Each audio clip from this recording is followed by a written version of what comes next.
You know, if they want to cock it a little more that way and just cut us out over here, that's okay. It'll say REC on the screen. It does. In red. Right up there. Perfect. I'm recording. Wait, you can edit that out. Otherwise, we'll freak people out with big. Lynn's all-seeing eye. Now we need to have them face the camera. Test. Okay. Perfect.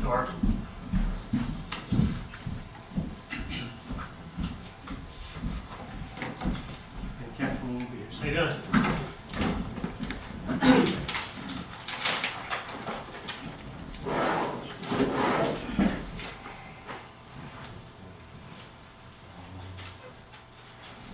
Not James either. Yeah, he was at the office Michael. when I drove by. How'd you know that they have a bad gasket? I mean, other than the fact you found it with the camera, how did you know that to check for it? Did they do a water test? Well, Or pressure when test? they were doing air tests, Okay. I seen water going through the manhole. That's not good. And there's nothing on that line, so something's not right in this. So I talked to them about it, and they were aware of it too, Okay. and they got right on it.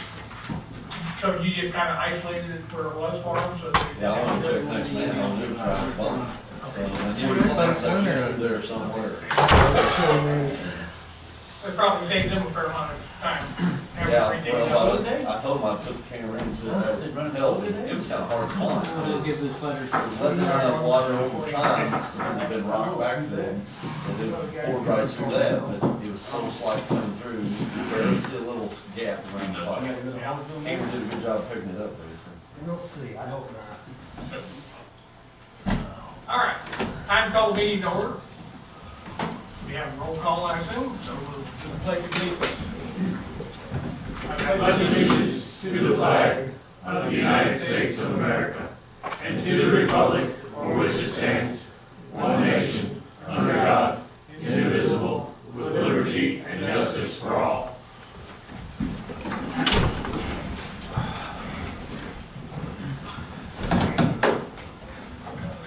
Okay. We have, first item up, other than after the pledge anyway, is comments from citizens. Do we have any comments? Yes, sir. State your name and address for the record, please. I think we all know who you are. Mark Downs, 230 South Rollins, Centralia. Made a request to go sit to the school board meeting today through my educational agent, Dan Downs. We went back and reviewed what they said, and I know that the police aren't in that part of this thing is about how these meetings coincide, and to talk to them and go to school board meetings, it's always been the same night a lot of times. Irregardless, because of the election being this was my scheduled chance to come up here. But after reviewing stuff, they changed the policy at the school post facto between the letter they're citing, and it says in there, I may contact Aaron Ford by email.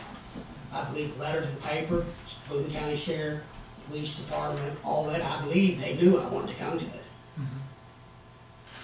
The point is this, there's been a continuing policy up here of, I'll call it crying wolf, and with the Sandy Hook thing, it's even become more of it because I've been accused of that for a long time. Correlation between the Cookie Thornton thing, I believe, has been brought to my knowledge.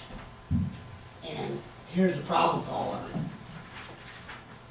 2,400 pages from the first Title IX claim, right here, of garbage, a lot of it. And some of it come right up in the city. I've given copies of people where the city manager and the city attorney are both cited to me and my brother with threats. I'm telling you, not a physical threat, an educated, academic, auditing threat. That's what it is. Abuse of police enforcement too. Now, 15 of these claims have been filed over the last decade, close to 8 years now. A retired attorney up there, Vietnam vet, with 148 IQ after many phone calls, many conversations, informing, there's a woman in the state of that's filed 54 of them or something like that. So your idea of documenting local stuff at the federal level, so there's another set of records, not new, you're not even the best at it. You all need to know it exists. I know some of you have seen copies of it because I've passed the stuff around before on certain issues. This whole last little thing with them, I went up and asked for soft money. Receipts. Gate receipts. Same kind of thing, fundraiser. Softball batting cage. Same thing, get fishing around the money and all of a sudden you're Bonnie and Clyde or something. Not taking it, you guys just want to understand, not taking it, I've invested tons up here. Tons. It's the same crap when I come in and start youth football, chamber of it, nobody wants it. Yeah, look at it, nobody wants it. Nobody wants it the way that I'd like to do it. So, I'm trying to go to the next school board meeting. You guys are going to get drug into it. Welcome to the party. Right. So, here's the documentation, you got it. This still is America. What, you realize we don't control what goes on at the school board. No, but the assertion that you don't control the police and it's an independent thing and has an unlimited budget isn't even pragmatic. That's ridiculous in notion. I'm just going to tell you something. I can read through the budgets in 5 minutes and say, well, look at this and that, and I can understand the philosophy behind all of it. But the point is this, I know when I'm being harassed and abused too. And it's not from being a physical threat, it's from being an intellectual threat and having an auditing background. And that's it from the start. It's going to be my stance and it's going to win in the end. Because the numbers are not going to lie. That's why you have all the checks and balances. And it's going to go into everything that's been done around here since I moved back in this town. And I was harassed from the very beginning by city employees. When you take and push snow and surround all my vehicles and laugh about it, when I get all the snow pushed around and laugh, say dig your way out.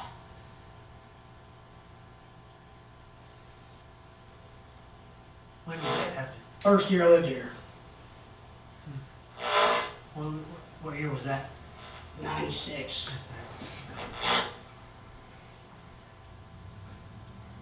You understand? And before I moved here out to a pioneer of flag football, key member of their ideas society, I said, look, I'm not watching this stuff. 26 penalties against a team that can't win, and the team that's supposed to win gets none, and you can't even let the kids play in the 5th grade. You got to trump it up then. I said, I'm coming back down and changing things. Well, you know what? I have stomached a lot of stuff. Yes, yes, sir. What's that smile about? Just listening. What? I'm just listening, sir. Right. You want to read in here how I gave people evil stares, and you want to read the copy after copy of it? I'm good. Okay. Anyway, you think it doesn't pertain to you, you'd like it not to, but it pertains to this body. It does. Everything from what's been done, but what's going to happen in the future. Okay. Thank you. All right. Have a good evening. Thank you. All right. Next up, Water and Sewer Department activity report, which is in our packet. You don't have close comments from citizens first. Oh, Hey, well, Mr. Don, I ask you a couple questions Sure. before we go Sure. continue. Because I know you've been here about the school board a number of times.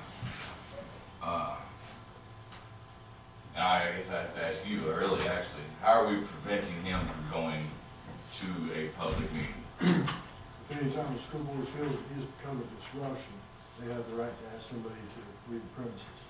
If they feel that that's a continuing problem, they have a legal right to enforce that in the long term. And the police department would be the entity that would enforce that. Have you all discussed that with prosecuting attorney general's office?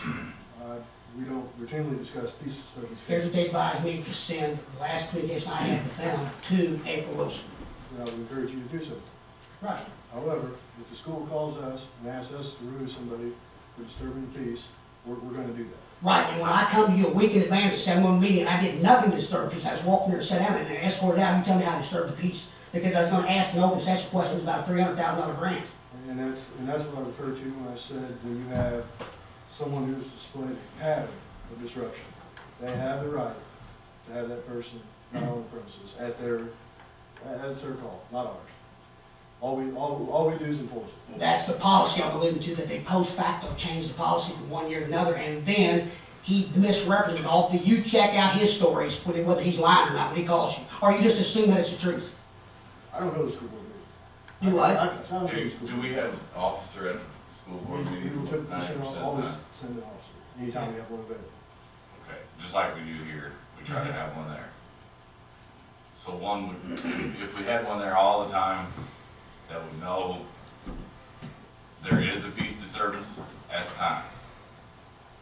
Was there one there when you got your peace disturbance and was asked to leave the meeting? When the last meeting, I Or was notified, there one called afterwards? one was called after we were sitting in there, and I told him, I said, come tell me 15 minutes before and I won't even go, if you're gonna enforce that. And then there was one board member there, and collectively they walked in, and the officer come in, went and talked to a few of them over there, and told me and my brother both of them. My brother said, I'm not leaving. And then they cite a piece of paper from a year and a half forward. I'm gonna tell you something. It's directly associated with finances.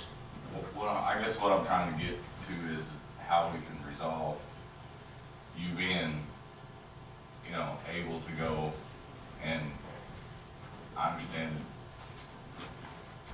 we're not, like we said, we're not the school board, so we Oh, can't. I understand that, and here's the thing, I apologize for this, because a long time ago I said, I'm not, and I even told city officials, I'm not gonna fight the city on stuff. But it's come to the point where they're abusing their situation with law enforcement to harass me. The school board is using, Right. Well, is no, what, administration, okay. administration. So if we had, or if they, maybe we could, I don't an know, that officer there every time. there's been an officer there every time I've been there, except for one time when I took a letter from the federal government surveying the girls said they wanted soccer, and I took the 3 board members, and it was in the Thomas Fair transition. There wasn't an officer at that time. A lawyer from St. Louis told me I couldn't speak at the board meeting, so I was very compliant, just like I was in New York. I did what they said to do. In the federal papers, in one of the claims, it come back and said that the officer stood up and told me to sit down. Wasn't even one there. Okay. Now, you see what we're getting at? I'm gonna tell you something. You all deal with it also. My wife's doing business up here enough to know that they sit there and you make a little subcommittee, run your crap through, and then do an end around, Yeah, and then only the insiders know where it goes. Now, here's the deal. When I say intermingling, that's not hard for anybody to understand. I just kind of just want to fix the Right, I appreciate it. ability for you to be able to, because they are public meetings, and anyone's allowed to go to a public meeting, as far as I'm concerned. It says right in that I can I go would to like- meetings, and then they changed the policy to where I couldn't, right before the school year, unbeknownst to me. And I guess I'm supposed to read the policy, and he enforced it, but the whole thing is this: he sat there and lied about the meetings and lies about going in between, and it's just standard operating procedure, and I'm gonna prove he's done that with the money. I do know that you have to, when I went to the school board, I went to the school board itself and said, hey, I would like to speak about this, wrote it down. To get on the agenda. To get on the agenda. Right. Right, that was asked for in an open meeting. That was asked for too. He said, I'm gonna go talk, we gotta talk to the board in the next meeting. And then it's abuse of executive session and running around the game, blah, blah, blah. Here's the deal. Red ribbon campaign, money, blah, blah, blah. I think it was blue ribbon, but. No, red ribbon. Let me tell you, red ribbon. He knows what I'm talking about. You overbuild for what you can afford, and then it puts you in a deficit for 20 years. I'm sorry, I thought you were talking about some other. It is. It's the blue ribbon campaign, which was illegal because they hung them on city post. Right. And if you remember right, I know. half the board went one way and it came up to vote again. Right, and right. later Now, I went understand the it. other way. I commend the councilman, but here's the whole thing with intermingling. It's just like this notion of teachers packing guns. I sat and watched a Republican on one of the Democratic shows say, well, I had a high school science teacher that couldn't navigate a Bunsen burner. You're gonna give him a gun? And across the board, they all laughed about it. They're not talking about giving everybody, all the teachers a gun. Right? It's gotta be somebody But that's I think we're getting competent. off the topic. Yeah. We're going on. Oh, no, we're not. Well, My subject right now. Because you all, and I'm gonna say members of the city signed on to that thing from the very start, that me and my brother were a threat to public safety. I've got it in writing with the federal people.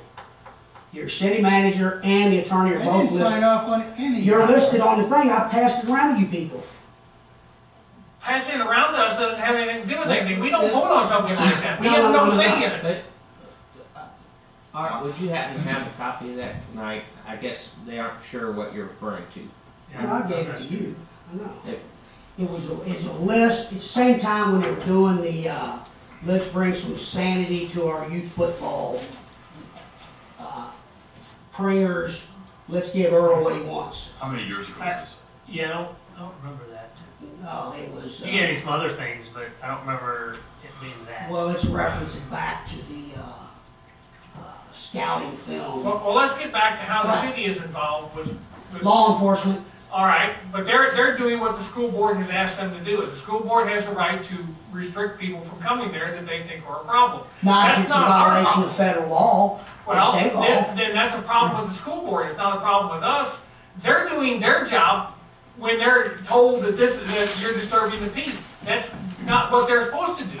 Well, I guess my idea would be to have one there almost every single time. And we did. There it is. Show up at the We did. meeting I think we do though. and Right. he can show up, and if he doesn't cause peace disturbance, then I'm When the gonna. school resource officer was there, Here- Yeah. the school resource officer was at the meetings. With all due respect, Yeah. I'm I just don't trying to think resolve it's this. for us to tell the school board how to run their meeting. I mean, Right. Well, if they're And having. with all if due they're having a respect, problem that with- would be a, forecasted angel view. are you trying to pigeonhole me? I mean, No, I have high respect for you, I mean, but the angel part on the school board, I don't have high respect for, and it gets dwindles every day. No.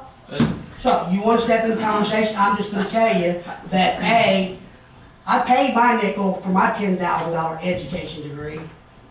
And it comes back this whole thing. You sit around here and treat it like it belongs to just a certain few citizens. let me give an example of what I'm talking about with Harris. The way I understand, it's the same as when the ADA people wanted us to go to the city parks and do all kinds of stuff. Even though it's kind of a city entity, that stuff is all controlled with a separate board. Yes. Mhm.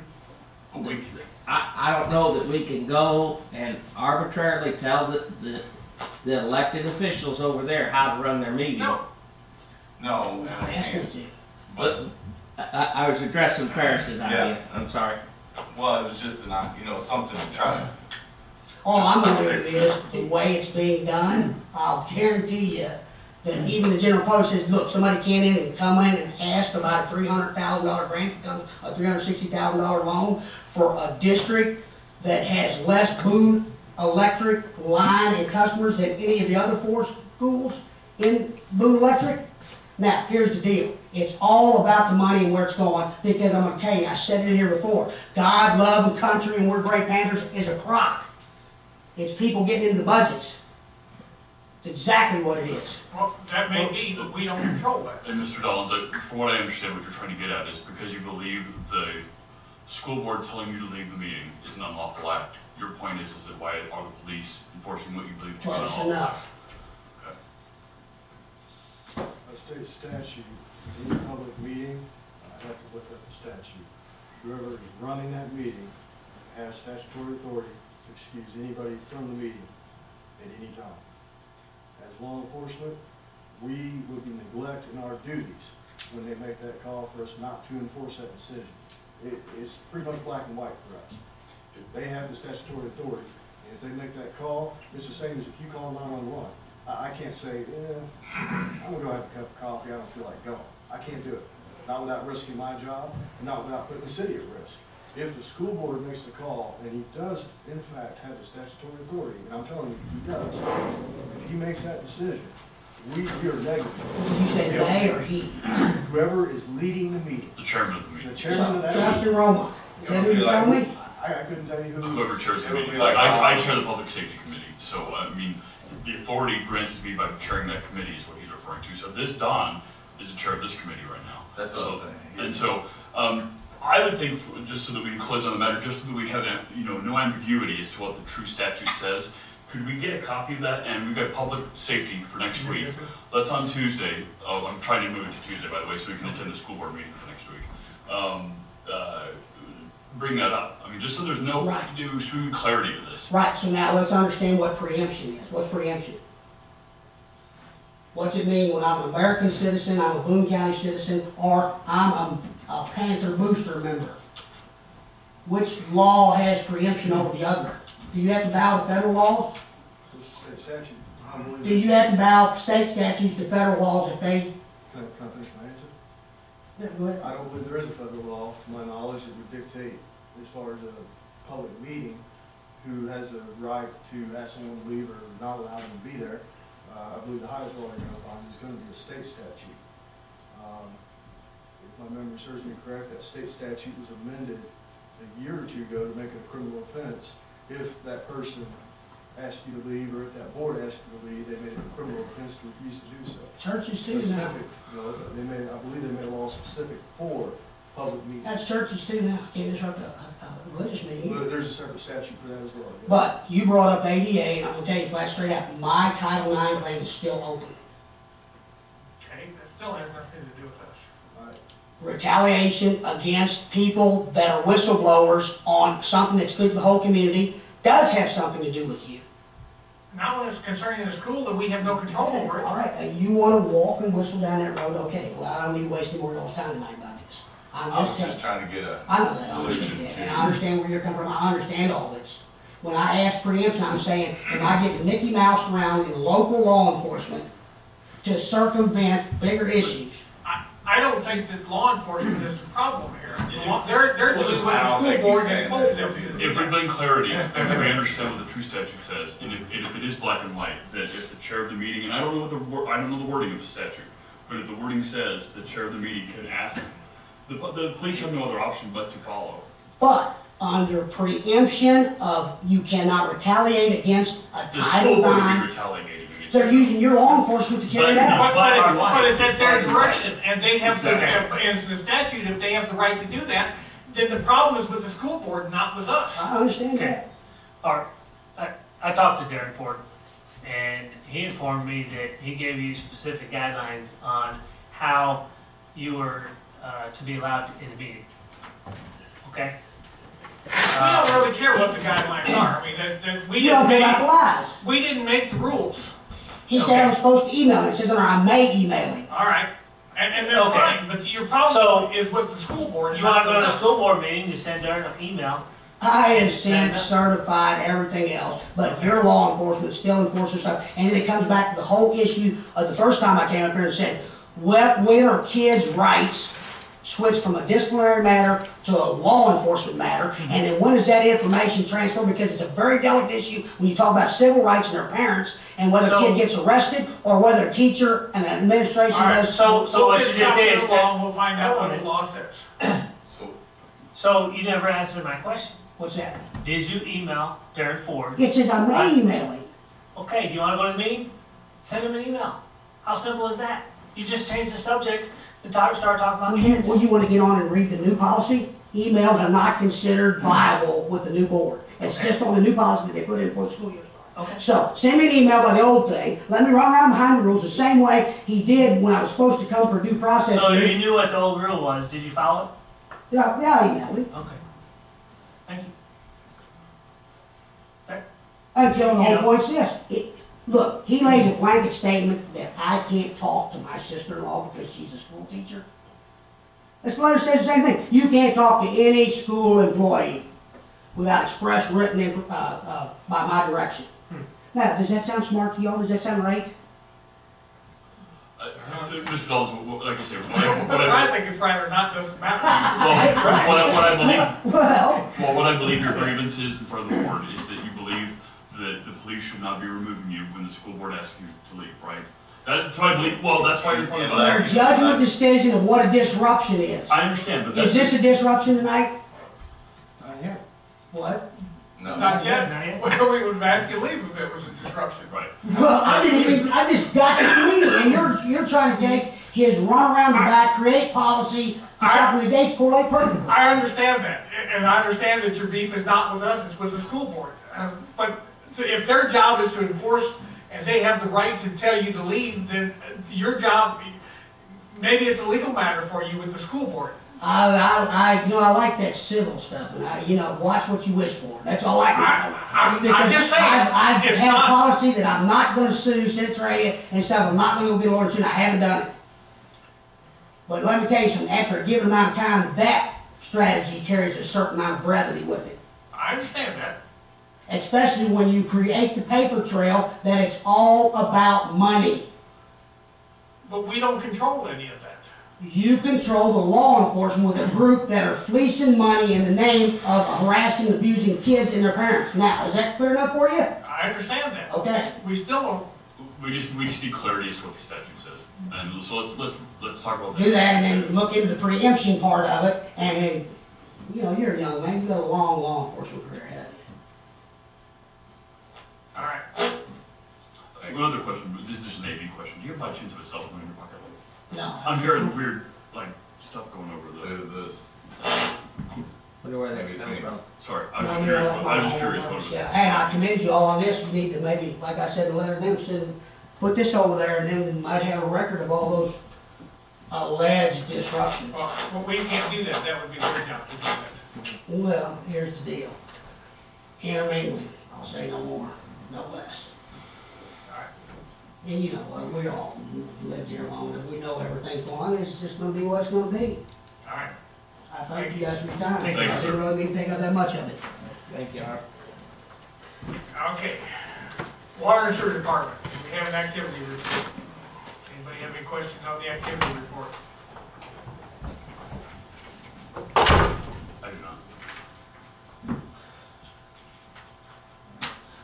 Next, sewer NPDES negotiations.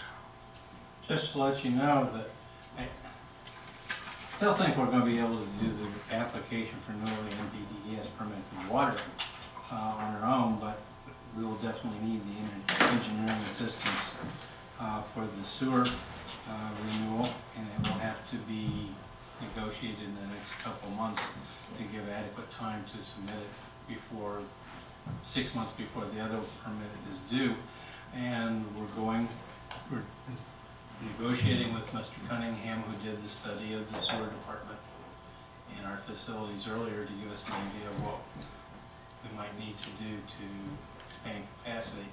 Mr. Cunningham is coming tomorrow morning to talk with me and Mike.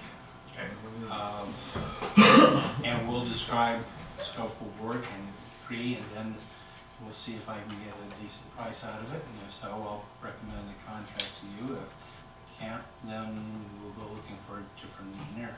Okay. What time is your meeting with them? 9. Over at City Hall? Here.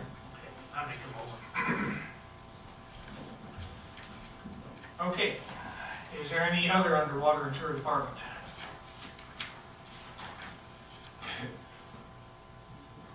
did we crash the truck? The new truck? You wanna wait till streets, you ready to throw that out now? Okay. We're talking about the pickup. Wait till streets. All right. Any other? Okay. Public Works, we have an activity report. Any questions on the activity report?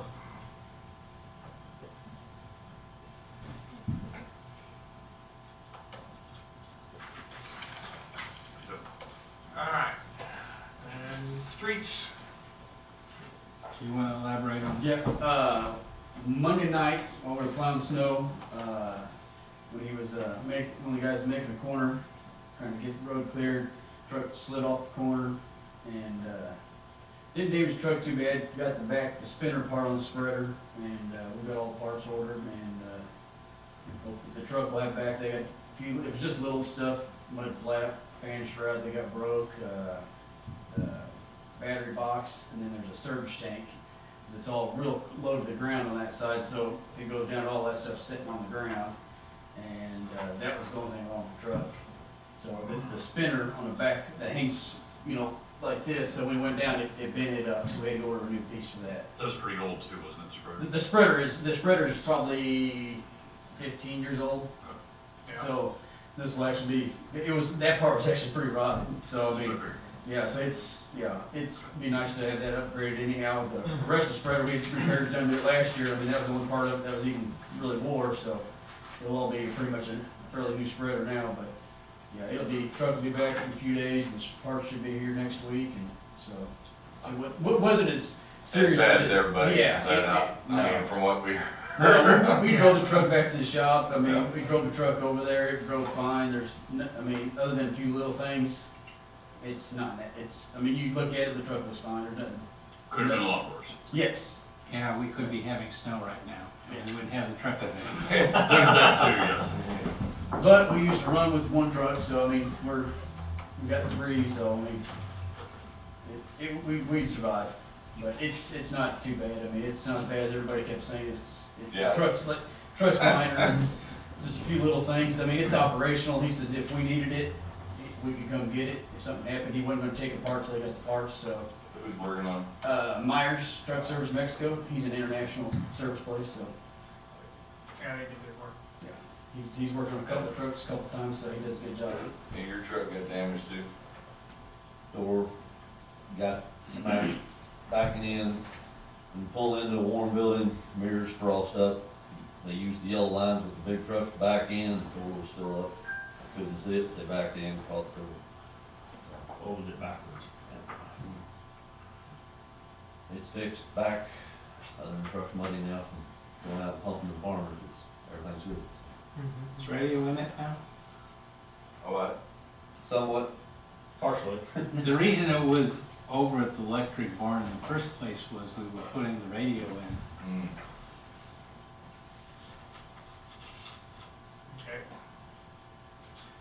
Sanitation. Lots of trash. Christmas Right, big has, bears. Christmas has been really heavy this year. Okay. Stormwater or storm sewer, whatever. What's going on? Not much going on there, not a whole lot of water, is there? No, not right now. Any other public works? Hearing none. Electric department, we have an activity report, any comments?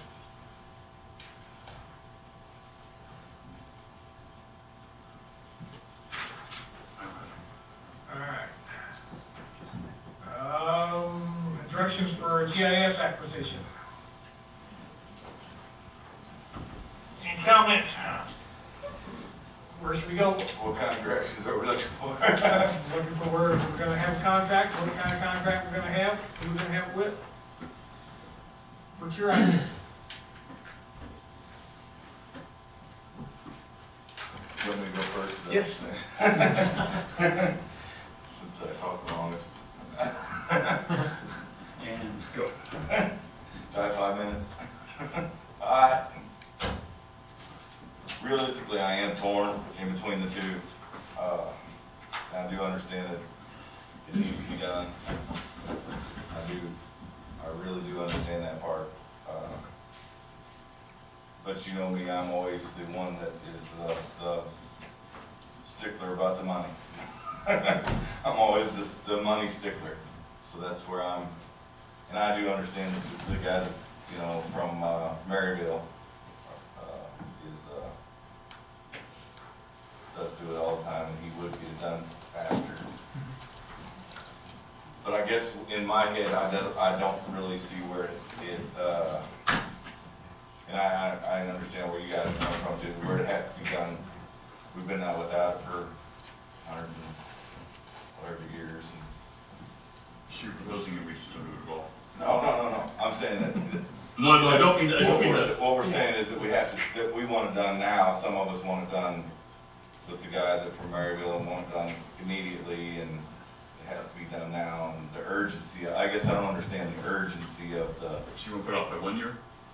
No, I want our guys to be able to do it. Is where I was coming from. That's where the urgency is coming. You know, urgency is to have this guy do it, and then us still have to buy the equipment, and eventually these guys. How much have to learn. time could you guys devote to it if you had to do it? I wanna go back to the sewer camera. I'm trying to camera every line in town. And yeah, it takes time between manholes to run that thing the 400 feet that most of them are apart. But we've had the camera now 3 or 4 years, and I did the west side of town, and from the tracks to Jefferson, to Sim Street. Nothing on the north side, nothing on the other side of Lakeview, nothing on the south side of the high school yet. There's 350, 60 manholes. I've got 400 some valves, hydrants that you're gonna have to put a measurement to, street lights, stuff on the poles. Over 1,600 poles in the system. And I also did kind of like the other guy's idea of us not, he knew that we didn't have to have, we could pick and choose whether we wanted, like the poles. They don't have to be specifically perfect. They don't have to be as Right, accurate. as accurate, we can pick and choose. And you're not gonna get great accuracy on it no matter what system you use, because Yeah, you can't that's sit in the correct. middle of a pole. Yeah, exactly. Either. So his point also And as was, far, the valves, he said you could get by with 1 to 2, feet. and That valve's this big. yeah, yeah, the. That night we dug up there in the snow and ice, we were this far from it and never did find it until we finally got the snow off. Yeah. And I gotta have those accurate. The valves are the most key thing for me to have. And that's what I said, that way we could pick the valves, but we could also not pick the holes. With the other company, we could pick not such great accuracy on the manhole lid that is this big around. Whoa, you want the manhole lid very accurate, because you're getting an elevation off of that you're measuring the invert from. Which gives It you tells the next you- manhole. Tells you where the line is flowing to. If you don't have that accuracy, horizontal accuracy, you will not have the vertical accuracy. You can't have the vertical accuracy without the horizontal accuracy. It's impossible. It doesn't work that way. For grades and stuff like that, to Right. get things to Right. flow right. I mean, admittedly, manhole's 2 foot in diameter. Do you need it down to the 100th of a foot? No. No. But if you want to know what the depth of it is, then you've got to have that horizontal accuracy. And that's what's key to it, is you need that depth. And with the ability to do that, and on my camera, it'll tell me the grade percent of that sewer line flowing through. And if I have a flow line reading of this at this manhole, and down to the next one, it'll give me how much drop is for this next service that's 300 feet down the line. And that can prove to be pretty valuable down the road. Now, you realize that the one guy, he wasn't offering a system. He was piecing out a system.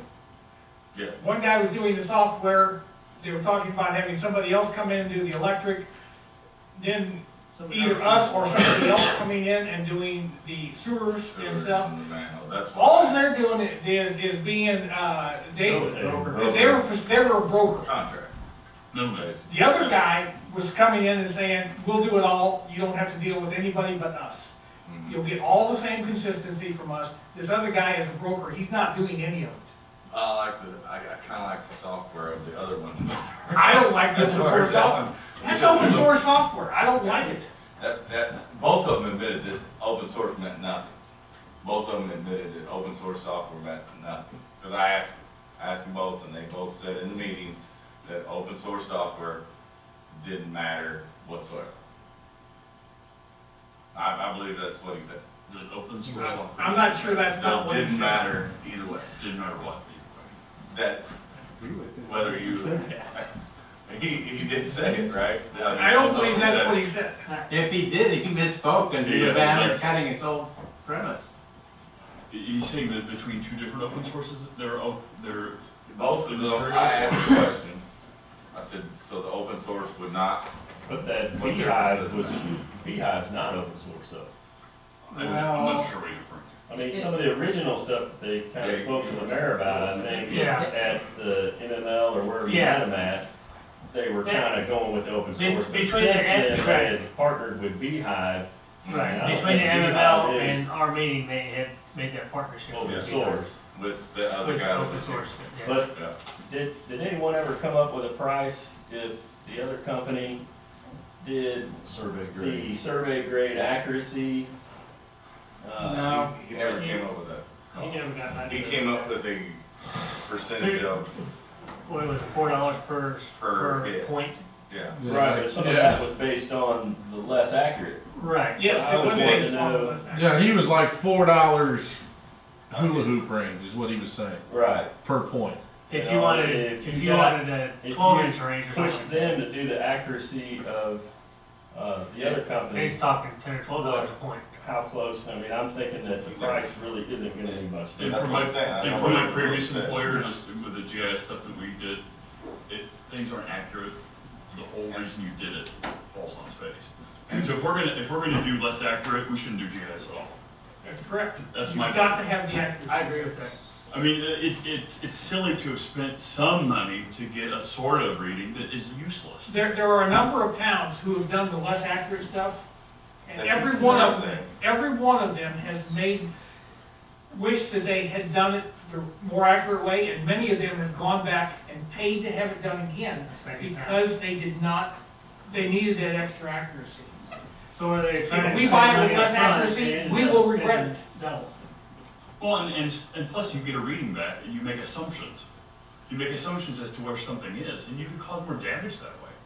Yeah, if you pay- Because I you pay guarantee the you, street, once we have concrete this street. GIS, it's gonna be used by engineers and everything else, and if you go out there and you find out that, oh, gee, it wasn't quite that accurate, and now we have this problem, then you've got change orders in your engineering plans.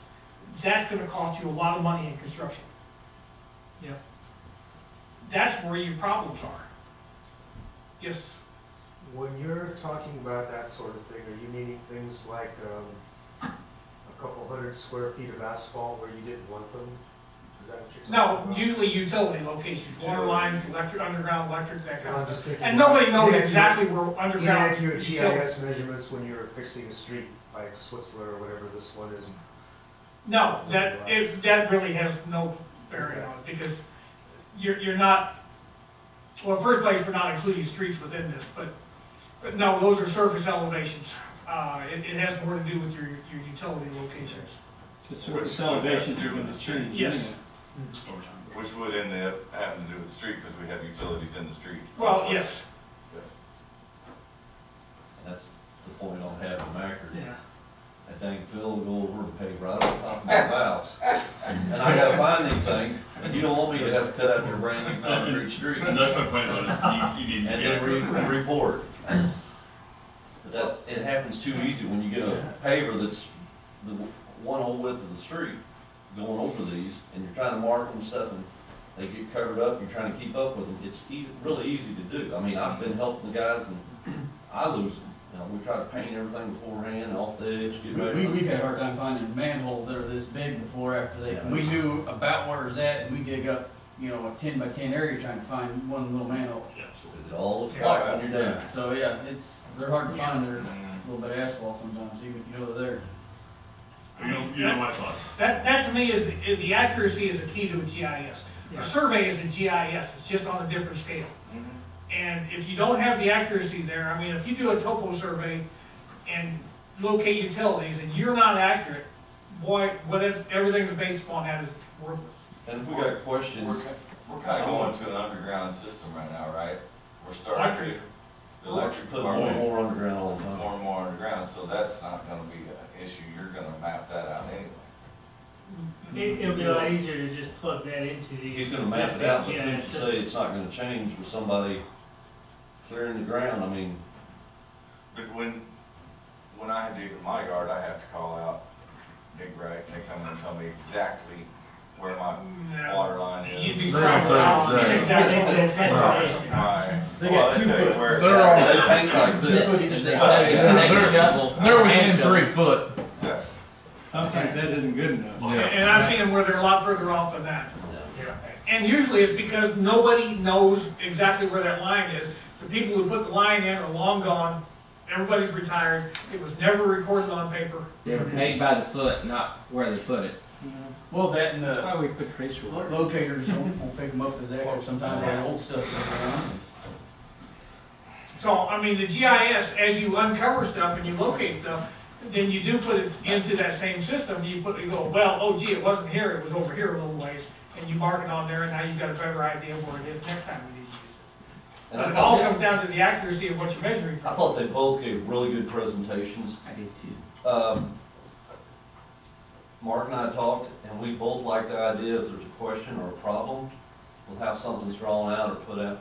I'd like to be able to talk to the one person that did it, and with the other crew, you had electric, you had your software, you had the people going out and actually shooting, you had the people that were hiring these people to do it. Time you went through the chain and stuff, we're gonna get the answer, and who's gonna remember what they did. Well, your ability to hold people accountable Yes. is important. And So- it's, the other fact, I just wanna throw out there, Missouri Rural Water does GIS mapping and stuff. But if they have a show to give presentations, these are the people they call us. They trust them, they did more for everybody, and they give the best presentation, and people understand what they've got when they're done.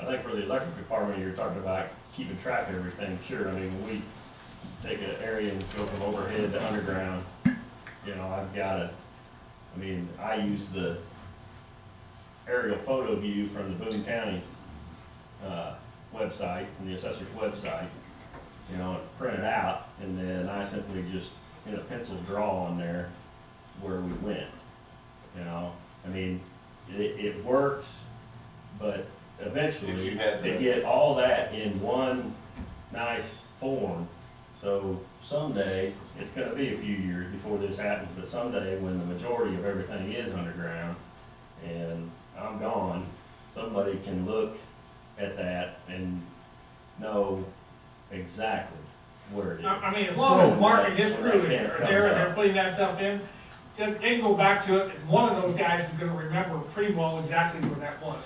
So we do this, and then Mark's starting to put stuff underground.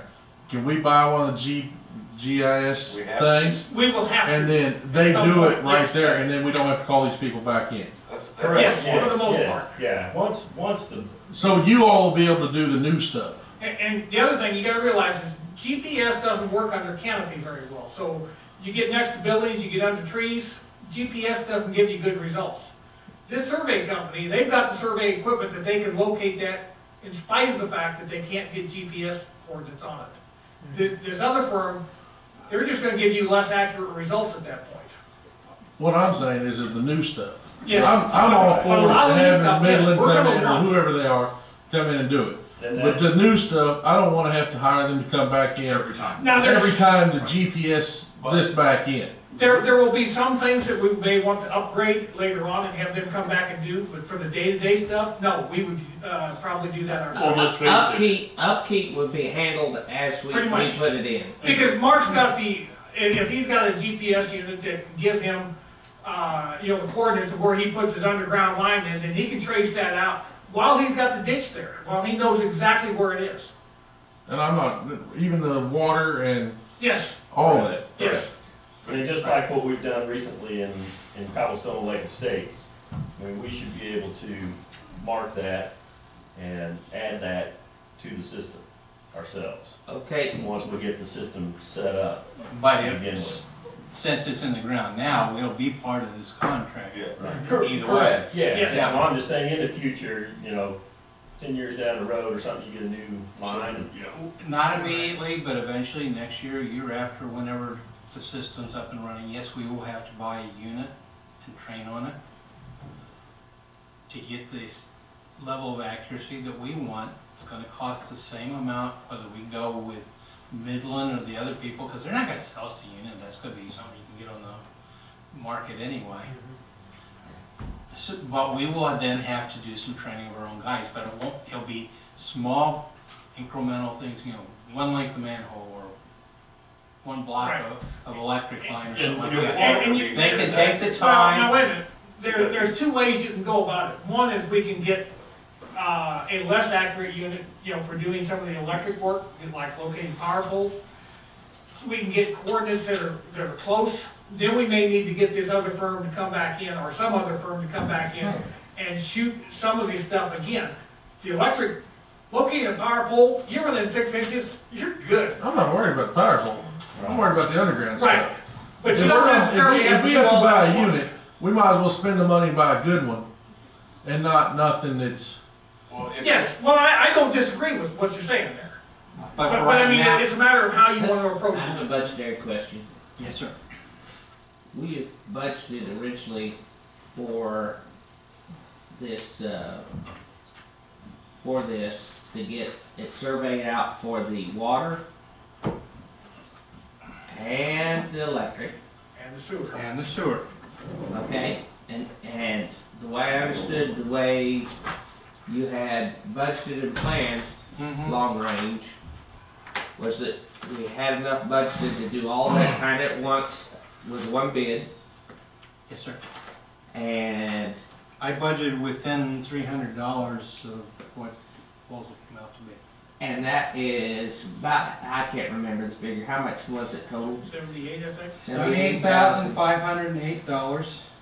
Okay, If we wanted to do water meters, it'd be additional 6, but I don't see a point in it. additional 6,000? Yeah, but I don't recommend that right no, because we got our water meters already there, don't we? now. We can find water meters, it's not an. They've already got radio transmitter. Yeah. Yeah. Yeah, But they can. that's a possibility Metal too. detector, we can find those, we've got a pretty good idea. Well, right now. we can do that ourselves, right? Well, what's not included here is storm sewers. And how much was the awesome system that we're gonna buy eventually and that we do ourselves? The, Great. I don't think they even gave us an estimated price on a piece of equipment that would be to the grade that we would need. They were all, within that much sort of range. I think it was up to 15, wasn't it? Well, they were talking, I think, 3,000 to 5,000 for 3 foot. thinking probably the better one than like within 4 inches or so. 4 inches or so was it in the 6 to 8 or That's something? what I was thinking, $8,000 or so. Now, if you're gonna go up the survey grade, you're gonna be well over 10,000. You're gonna be Yeah. probably the 15 or. I think if we do it, we ought to do it that way. But Do survey. we do the survey grade one, then we're gonna spend $14,000. How much would it be for him just to come back and us not spend the $14,000 since he's already got the equipment? You guys put in a whole new neighborhood. and then That- you that- go back that- in. that- You that- can do you a need- $90,000, we never have. You can do a maintenance contract with them, and they come in once or twice a year or whatever to do some of that. Yeah, That's not exactly what they're set up to do, but they do it with some cities, If so you that's a have- possibility. If you have so much to do, they'll Right. come in and do it. And that's what you would do, you would purposely, okay, we did this, we just kind of, But we pencil don't it grow in, we fast got enough. a general idea of where it is, and then, like say, once a year, call them up and say, we've got this much to add. Right. So I mean, there are several ways of proceeding forward if we want to use the equipment ourselves. And the question is, if you get into some situations, you're gonna need surveying equipment other than GPS because you're just under trees or too close to buildings. That's the advantage of hiring somebody like this firm to come back in and do it. The disadvantage is that you gotta hire them to come back and do it. Well, the I'm just initial, going off what you said earlier, is that if these guys don't do it almost on a daily basis, they're not gonna be accurate at it, no matter what kind of equipment we buy. Well, not necessarily a daily basis, it's just when they're installing this stuff. But anytime they dig something up and locate something and it turns out to be Year different ago, than we're they said they smart go on by the the map, price. they're gonna wanna bring out the unit and, or at least I don't understand. some unit to give them a better idea to put on the map. Some of that can If I actually take be a done. valve from out here and I have to move it, back or something. But with that software though, you can almost add anything you want. You see what I'm saying? Oh, yes, And yes. without the equipment. $15,000. Some of it, to a certain extent. Without the equipment, you can just measure it and say, okay, it's here now. Well, until the system. And so we do a You missed the subdivision. Computer. Whatever. If we do a subdivision, Yeah. I run a line into there, We're gonna need a unit. and I got my tracing wire, I can locate that where that tracing wire is, which is wrapped around my pipe. They get And then we can information take off shots the- on that, the show plans, but they're from aerial not view gonna things like they do their find maps, it. which I'm, Right. I can't wait to get that, I don't care who does it. I Right. need maps, bad, Sticker shock. accurate maps, let me put that out there. I need Actually, have some survey equipment. Right. We already have some. Just- We have the locators to be able to locate the underground line. The new, you don't have No. the new. No. good When one. this would take place. No. this year. You just have those. Ideally. Oh, as far as, right, as far as doing, Yeah, so I mean, No, we don't have a laser level, no. They're doing stuff. Like I said, 10 foot off, you can use your laser Leaves are off the trees. level and We can still do tailgate it. and then punched into the system and say, boom, without having to have the equipment. I'm assuming that that's already. Don, just for clarity to this, the question at hand right now is simply, what are we going to do to create that foundation of information? Right. So that's really the question. Which firm do we want to go with? That's the question that we need to resolve. Landon, haven't heard much out of you. I'm for Midland, Okay. but I want, you know, I don't want to have to call them back in here in 2 years and say, we need to redo it, we need to update again. I don't disagree with that. That's gonna be where your $15,000 goes. But immediately, we're looking at, But that's the thing, the question at hand right now is simply. yeah, what are we gonna do now? Right. And then we'll deal probably in the next budget year or so with, you know, what we're gonna do for equipment. And we wouldn't have to buy it next year. We could do a contract with them to update it in a year's time and then buy the equipment the following year. Part of that depends upon where the money is. Well, and how much construction we do. Yeah, and how much We construction. have most of the stuff for Cobblestone Lake in hand now. I'm somewhat skeptical about Mystic Ridge or Southwest Country Estates doing anything in the coming year.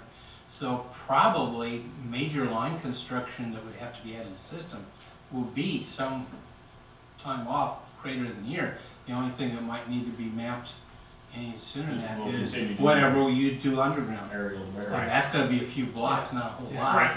It can be postponed if necessary. So you guys. Right, well, the equipment's in place. Until the equipment, we have the equipment, yes. Okay, I go with Midland then, I don't care. I'm done arguing about it, I don't John, want. what are your thoughts? My thought would be to go with Midland and to go at it and get it done. But I've expressed briefly that I would be in the mind to get speedily in a position that we can maintain it ourselves, if that's the direction we're gonna go, or price a servicing agreement now. If we're gonna spend that kind of money, Sure. we need to have everything lined up so that we aren't at the mercy and left wide open about keeping it up. So as of right now, let me clarify with Lynn, the budgeting that you were $300 off on is purely the initial, Right. Midland. It was Water, not sewer, and the- electric. It's not. I'm sorry. Field and deliverables would be the maps and all the computer data and all that. Do we feel that we could wait till next budget year to They'll then make- either give- purchase oh, equipment They'll give us those. or Yes. extending the maintenance contract? And this goes straight to everybody's house, right? Like electrical lines go to the It house, also helps the police the department. water lines go to the house, sewer lines go to the So it house. goes to the meter. No, especially not the sewer lines.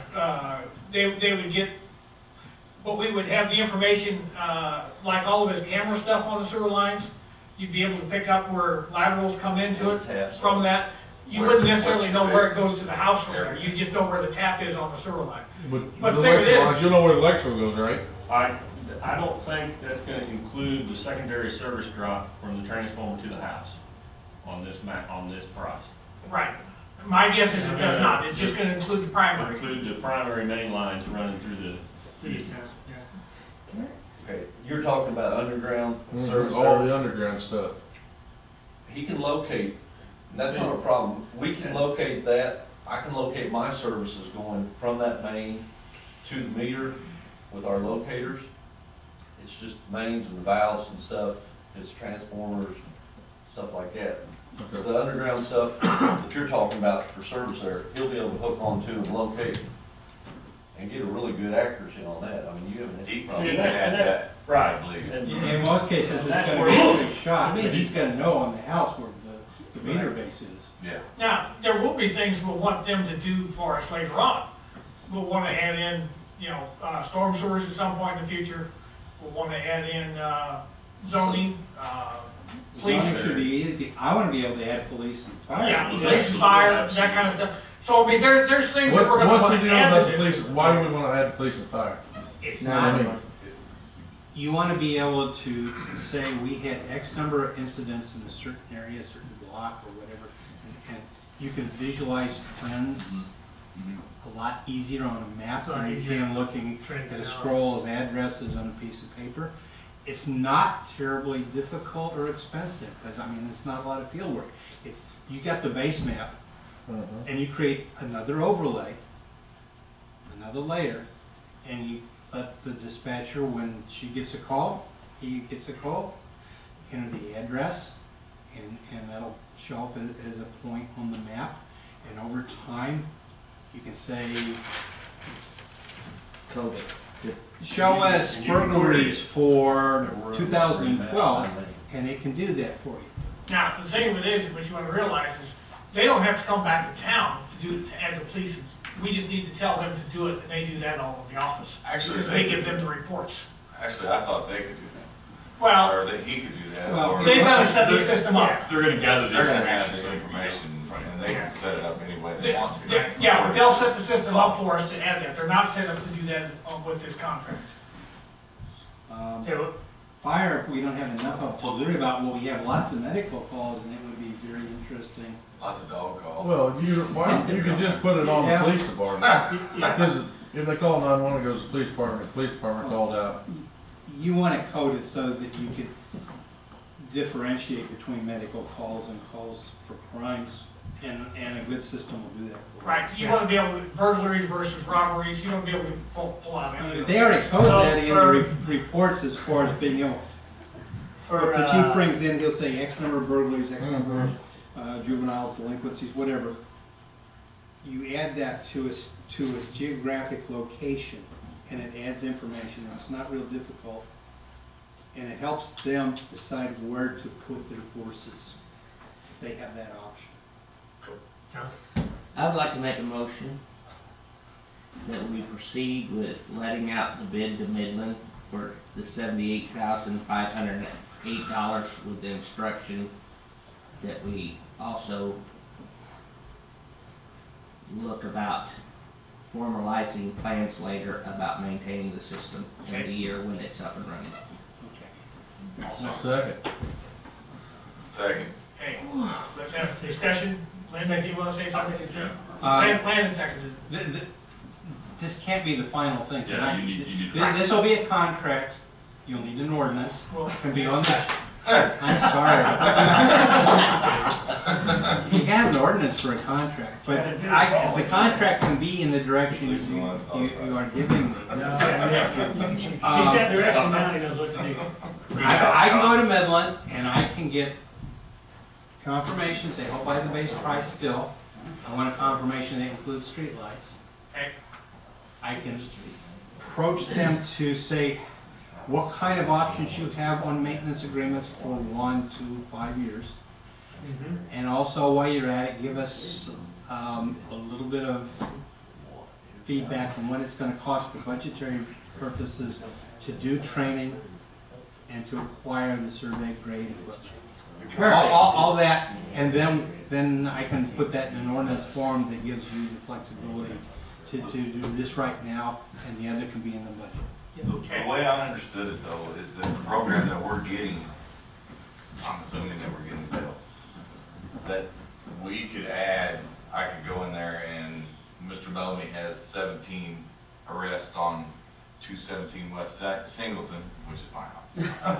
And he can go in there and he can punch that in directly into that software system already. No, it'll have to be set up as a It layer. had to be programmed a little bit. That would cost, yes, there would be some extra program. What this assumes is that they're going to go to the county and talk to Mr. Schowacker and get the permission to integrate the county's parcel codes and parcel boundaries and the base aerial photos in their system. And Tom has given me assurances that that shouldn't be a problem. Of course, that was a couple years ago, but I'll reiterate that. It's still not a problem. Yeah. They do it in-house a lot, so all the base map from the county will be our base, and that base map will be maintained by the county. Every time somebody plants a new subdivision or splits off a lot or something like that, it automatically goes into that system. Water will be a layer, sewer will be a layer, electric will be a layer, eventually police, fire, zoning, And those are software programs that we have to buy? No. No, it just has to be enabled by them. They're overlays. I understand that, but that's what I'm saying, so that all it is just an addition to the software. Right, the And one that it's would, not a cost. the one that would be a cost of actually doing something would be adding storm sewers. Then we come in to do it, okay. Yeah, but most of the others are pretty much software based, and they're not, you know, they don't have to Right, come they'll here. call it a module, but it really isn't, it's just a layer. They're using ERSI or whatever as their base, so it's standard practice on how to add layers, create layers. It's a matter of developing the database you want to reflect in that layer. And the more things you can put into that database for flexibility, the better in my mind. Yes, You never know what's going to happen in the future, that somebody might need to discern between different types of burglaries or something like that. Well, you want to be able to code that into the database and have that layer pick and choose. Even like speeding violations, 17 speeding violations in this neighborhood. Oh, yeah. We need to control this Right. neighborhood. That's probably a good early Number of accidents and what. Number of Number of accidents. accidents. Yeah, particular intersection. Next time somebody wants to stop light at Jefferson and Highway 22, you'll be able to say, well, at X number of accidents, does that justify the cost? I'd like to call the question. okay. All those in favor of the motion, say aye. Aye. All opposed, we'll move forward with that. All right, there'll be an ordinance on the regular board meeting. Excellent. Thank you. Thank you. Okay. Where were we now? Storm sewer, we're under electric, under Other red flag. under electric department. Anything else besides GIS? Nothing? No, sir. Okay, then we're under other red flag policy report. Okay, it's required under the federal statutes that we adopted the red flag rule to monitor misuse of our customer data by people who might be trying to steal their records. Every year I have to give you a report. The report is that nothing has happened in the last year. Nobody's tried to steal anything? Nobody's tried, there have been no incidents that we've detected That you detected. or that have been reported. The ladies have done their annual read of the policy. We have no suggested changes.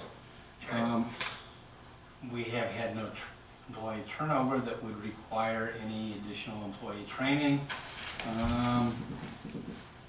We have had no third-party arrangements that would have involved this kind of data. So to effect, I recommend we maintain the policy as is for another year. Okay. Sounds good, everybody. And I'll put that in the minutes, and that'll be what's required. Okay. All those in favor say aye. You All right. need a motion for that. No, we don't need a motion for that. Changing the date of the next general government committee meeting. Yeah, I alluded to that a little bit earlier. I would like to move just for this next week, the meeting to Tuesday so that we could attend the board meeting, the school board meeting on Monday. There's going to be discussion about the creation of an SRO for the school board, or for the school system, I should say. So I would like to attend that. I know several people would like to I would, attend, yes, and I it would be would, difficult, yeah, obviously, so. Do we need to email? I'm sorry. Do we need to email? Well, it'll be noted when we get back. That's only if you're willing to. That's only if we want to address the school board. I just make sure so I can email them Sunday night. Bring your red ribbons. And I would suspect if they wish to ask you a question, then you're freely entitled to use it. Well, they should email me.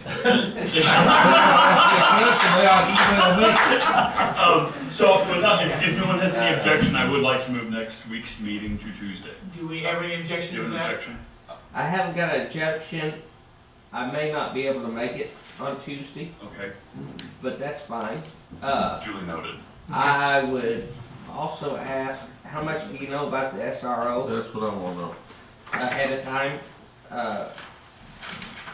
Is there any budgetary concerns for us or our department? Are they planning on flipping the bill? Well, Or that's part of what the discussion is for Monday night. I mean, there's talk about some of the things that they're offering, but nothing is, Nothing's concrete. yeah, absolutely. So this is all just purely discussion. I think it would be based on what I'm understanding from some of it, I think it is gonna be a win-win. I think they're gonna help support some of the actual payroll on it, for the position, because it's still a commissioned officer.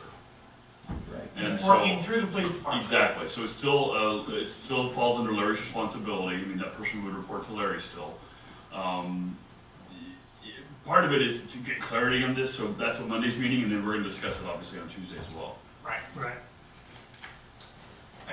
And there, I'm sure there was gonna be some budgetary concerns in there as to. Guarantee it. Oh, absolutely, Who's gonna pay for absolutely. what will be discussed Right. Monday and Tuesday night? Are you gonna be at the school board meeting, do you think? So we do need to email them if we wanna ask them about the money. Yeah, I mean, yeah. Well, this is honestly to learn what the school board's even, I mean, Yeah. this isn't a done deal by any means, guys. I mean, No, this I is know to that. understand what the school board's offering up. Right. Because I don't know what that really is yet. And so I know that they're offering to do something, I don't know to what extent. Right. So I can't say, yes, we gotta go forward in this. I'm gonna show up at the meeting if I know what they're gonna offer Mhm. officially. Are we gonna have security there? Joe, if they don't have, get permission to ask questions. All right. Okay. Did that answer your question then? Yeah, kinda, I just I don't know, I can't tell you exactly what they're offering because I don't know yet. got, Monday is when we're supposed to find that out as to what they're offering to us. Then we're gonna have our meeting Tuesday to discuss. What we can come up with. Yeah, exactly. Yeah. And when, Well, and there'll have to be a contract, like. Yeah. Right. Yeah.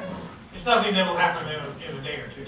we're not gonna vote on this Tuesday. has this been something, would you be able to speculate, has this been in the works on their side since before or after a, The same. Since, I don't know. to when my they knowledge, percolated.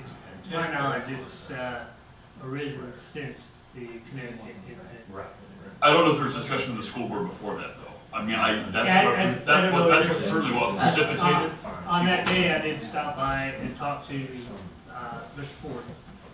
And so told him that we would help in any way that we could legally. okay? So I didn't commit to anything yet. It was the day of. The day of, Chief made contact with Mr. Ford over some they addressed some security concerns. yeah. That's when I decided to go ahead and start locking all the doors. And Mr. Ford, on that day, did reach the subject of possibly bringing that position. Right. So nothing's been concrete yet. I know the school board has instituted a camera system over there with magnetic locks. So at a certain time during the school day, all the doors are locked. They don't have. And the only way you can get it, what's that? They don't have magnetic locks yet. They don't have them yet? Okay. Anyways, they got cameras installed and. You can still open the doors from the inside, right? Couldn't tell you. I would You assume, can't lock. I would assume you don't want to lock people in if there's a fire. That's what I'm saying. I mean, Right, you'll be able to open it from the inside. That's kind of my, Yeah. Inside. is it because? For the most part, I guess You have to have a magnetic. I'm always leery of knee-jerk reactions to such, Right. that Yeah, has long range. absolutely, because this, I mean, who knows how this would, because I don't know what the actual offer is going to be, so it's hard to be able to. I know, we're all anticipate. speculating. Well, and- exactly, 'cause right now, And I guess I'm trying to quantify the origination of where this came from.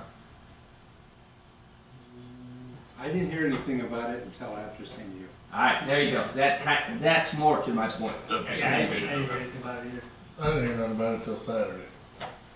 I didn't hear anything until I got in here. So are we ready to move the meeting then till Tuesday night next week?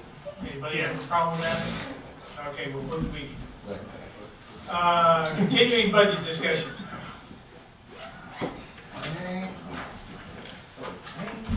And we have budget information in our We packet. have some actual numbers now for the 4 utility funds. Not a lot has changed. I've done some refinement. Having another month of actual expenditures gives me a better focus on what it's going to turn out to be at the end of the year and what it should be likely for next year. Starting with the water funds.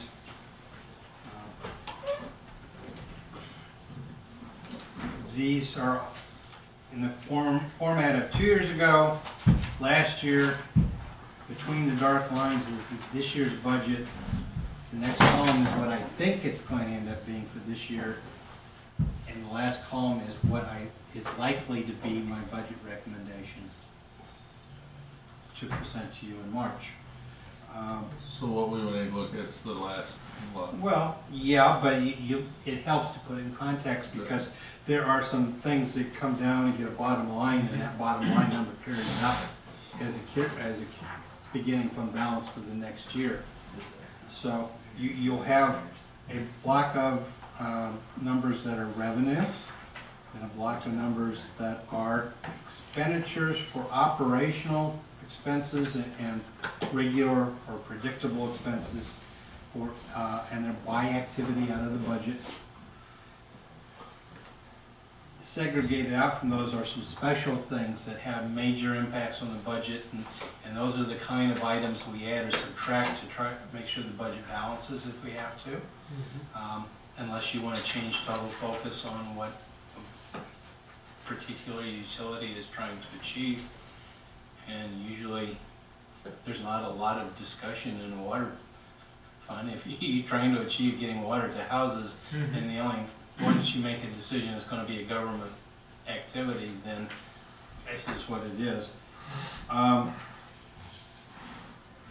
so at the moment, I'm showing that we're taking in considerably more revenue than we budgeted for. That's primarily because one of our principal customers used a lot more water on process than normal. 584,000 is my best guess compared to years where we've been down barely over, well, 390, 400,000. It's been rising as population has risen, but most of that differential comes from the one customer. I don't plan on it being a continuing thing. Well, I'm sure they don't either. I am sure they're taking steps to try and reconfigure operations where they don't have to use it. Because the same thing applies to the sewer. If they use it for water, that adds to their sewer charge too. So you notice I'm not nearly as optimistic about what we'll bring in next year, even in a predicted dry year. Yeah. The rest are sort of incidental revenues and expenditures. I'll point out that we spent less on wells and a couple of things, but we spent more on the distribution system. That's because we bought a lot of pipe to put in to Cobblestone Lake Phase 2. And some of that was down under capital, but a lot was just incidentals. So you take that revenue, you subtract the operating expenses, and you get an operating income or loss, which is looking pretty good. You throw in the balance from last year, and so for my own internals, I recognize what is carried over in the reserves also, and then we have the other column, which for next year will include the transfer to general fund, the possibility that we'll repair or replace the pumps and things in one of the wells. That would be number 6. I don't consider it likely, but it's budgeted that way just in case.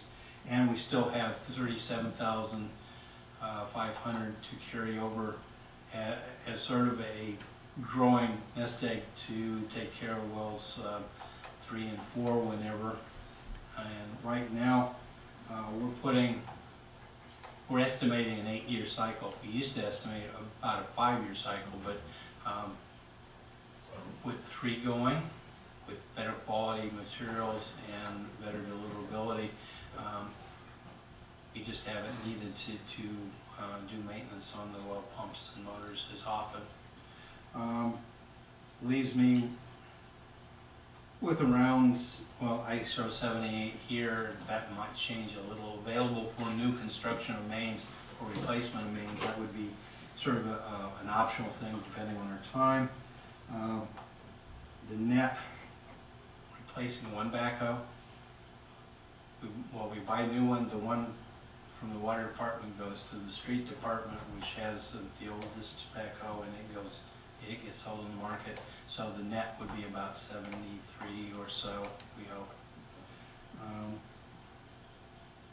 We need to do some major work on the floats and pumps and operations of getting rid of the lime sludge out of the pond.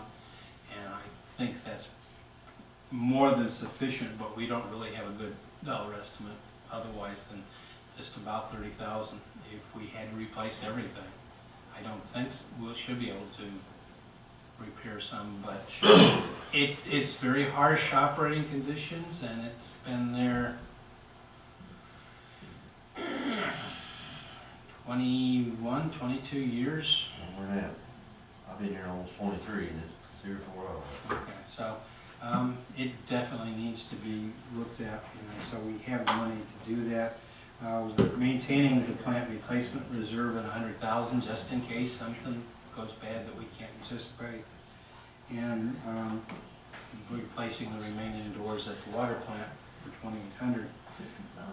All those, if my numbers were absolutely correct, which they won't be, would leave an unencumbered balance of about $5,900 plus the reserves for well replacement and plant replacement. So we end the year with a cash balance of $143,390. Make sense? Sewer, same format. Again, the user charge is up because of the extra water consumption during the summer, and not quite as optimistic about revenues for next year. A greater percentage of the sewer charges is the base fee that's the same every month, and it's only a smaller amount that is based on the volume of consumption.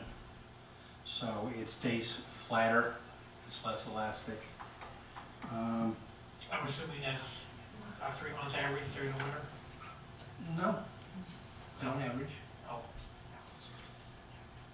Use what you use. No, well, on the sewer, you mean? Okay, so that's just based upon a Month to month. month to month? Right.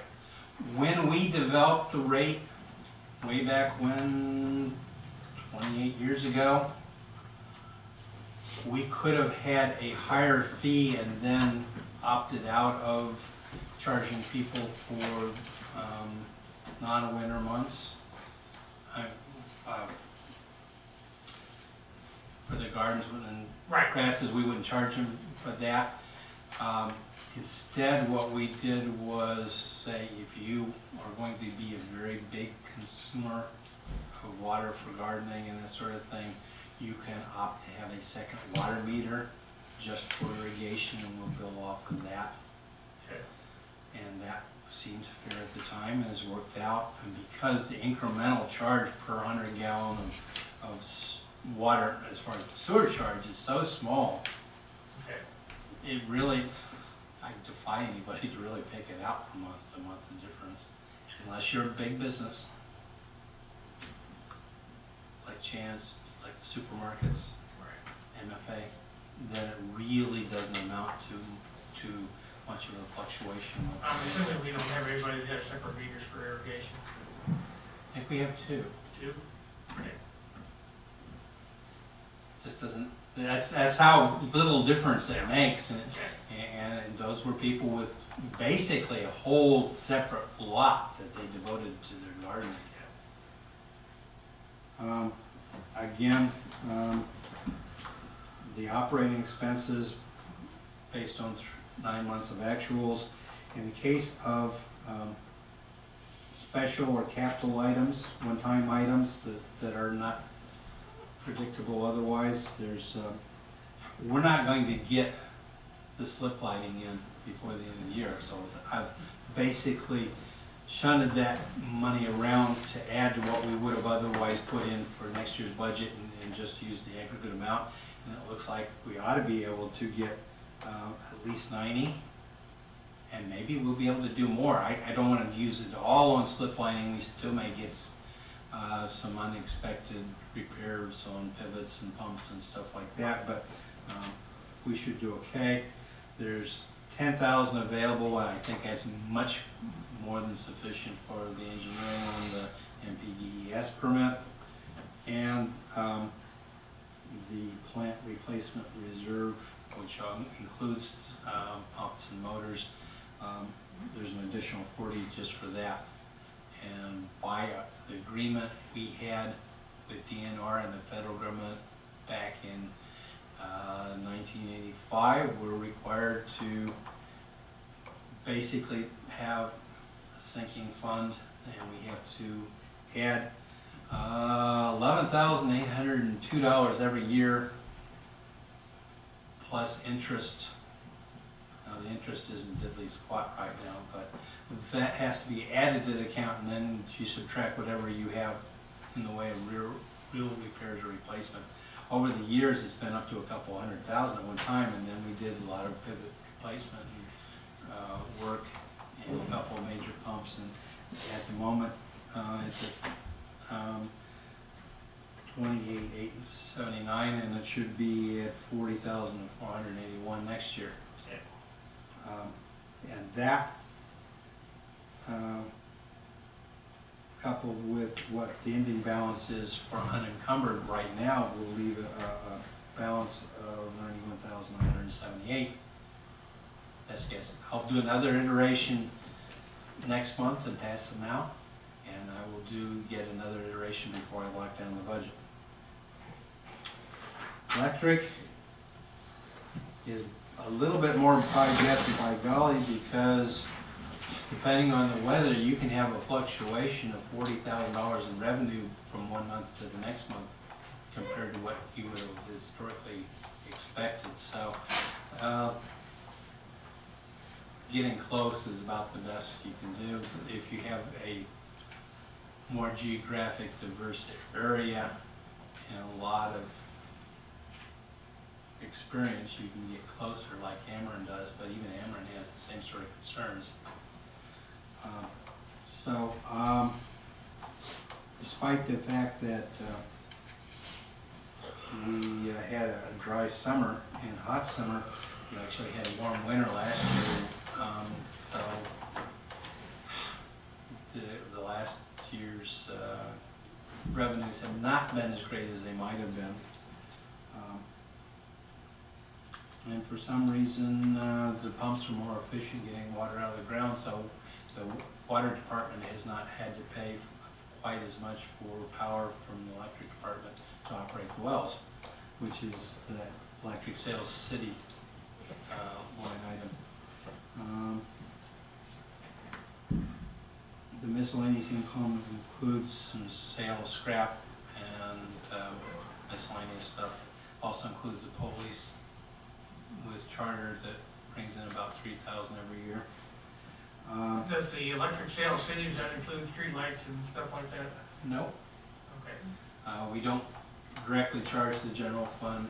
It doesn't make any sense to bill for the street lights, and then I would just have to transfer more than $80,000 back to the general fund in the long run. So that's pretty much strictly the well operation then? That's pretty much, yeah.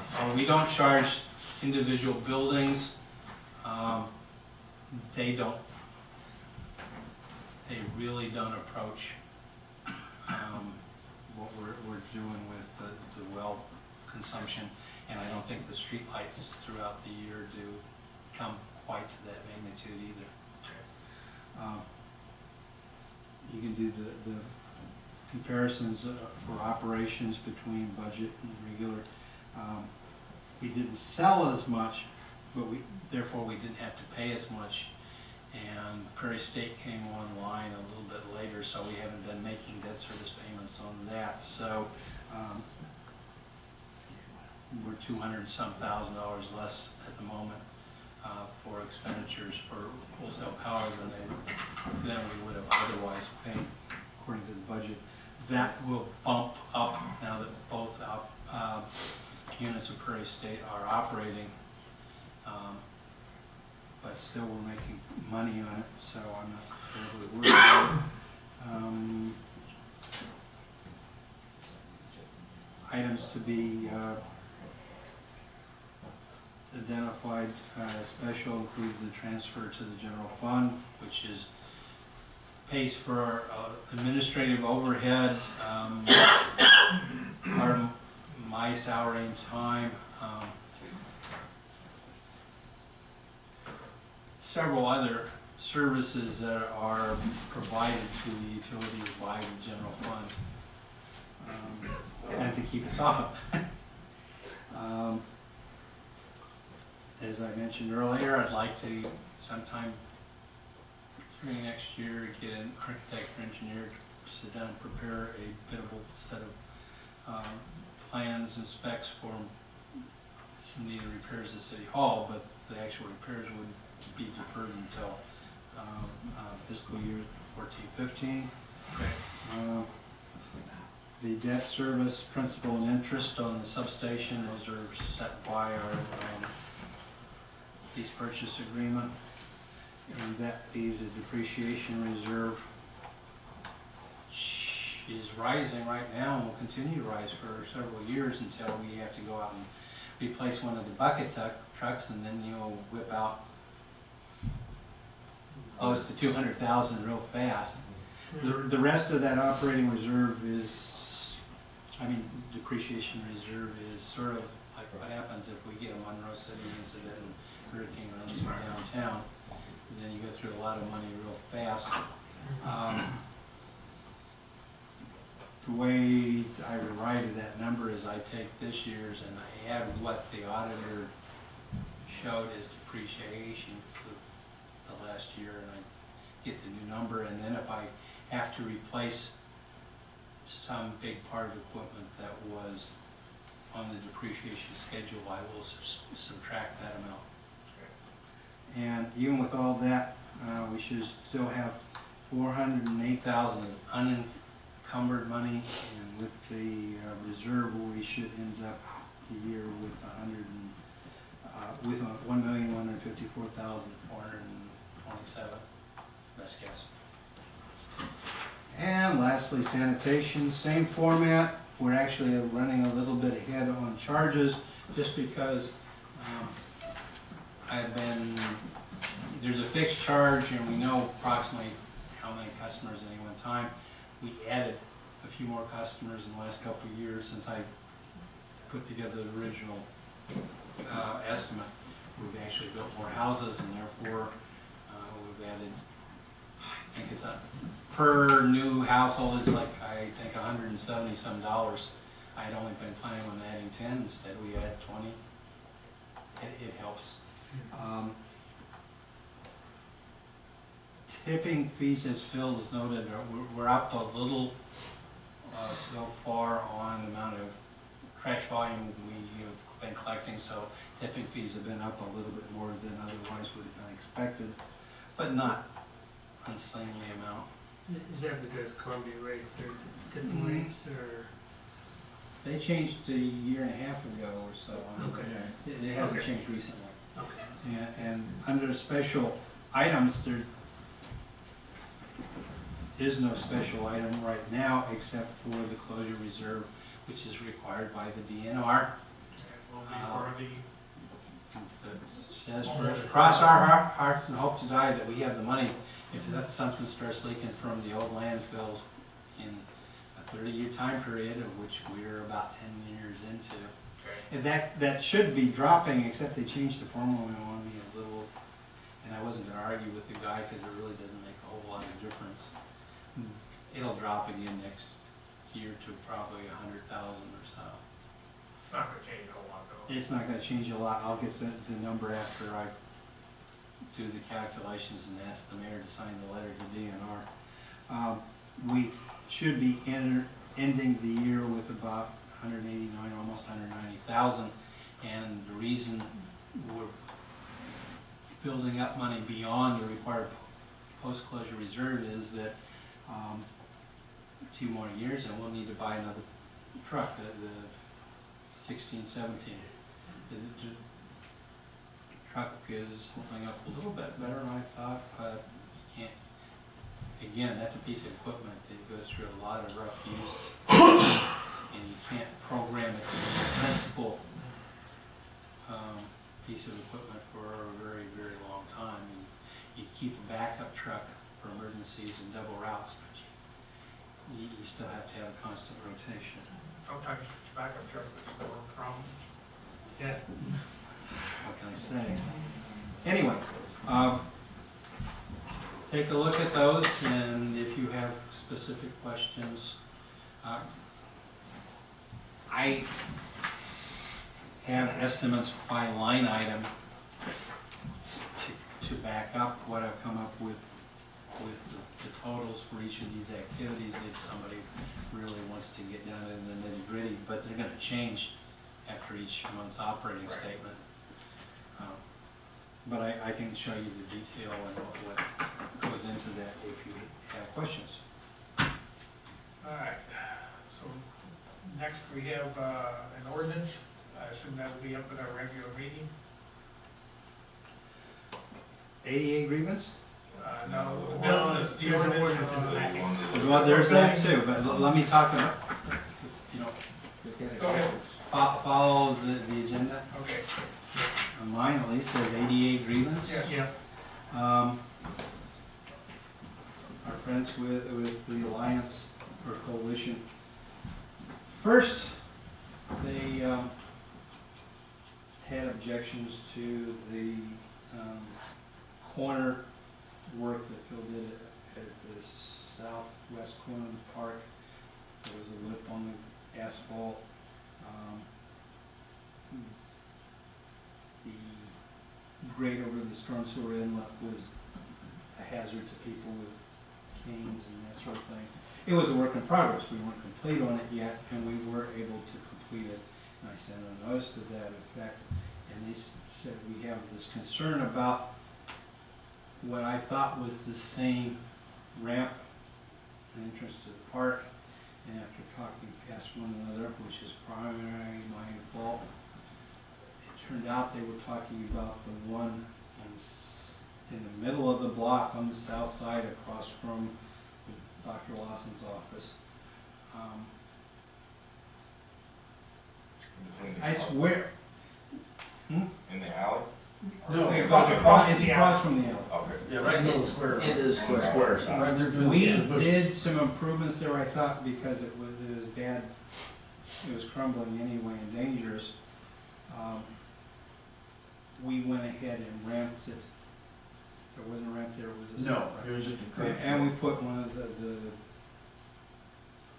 truncated dome mats.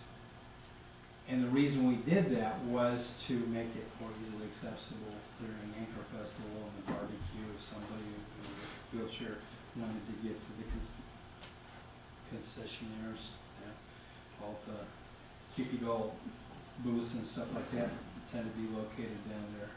Wasn't intended to be an accessible route any other time of the year, and there are parking places in front. And after a couple of emails back and forth, it rubbed into me that what they were talking about was they wanted it to be a accessible route. They wanted those spaces removed, and the way it is configured right now until someday when we repaint and rearrange the spaces on that side, it means loss of two.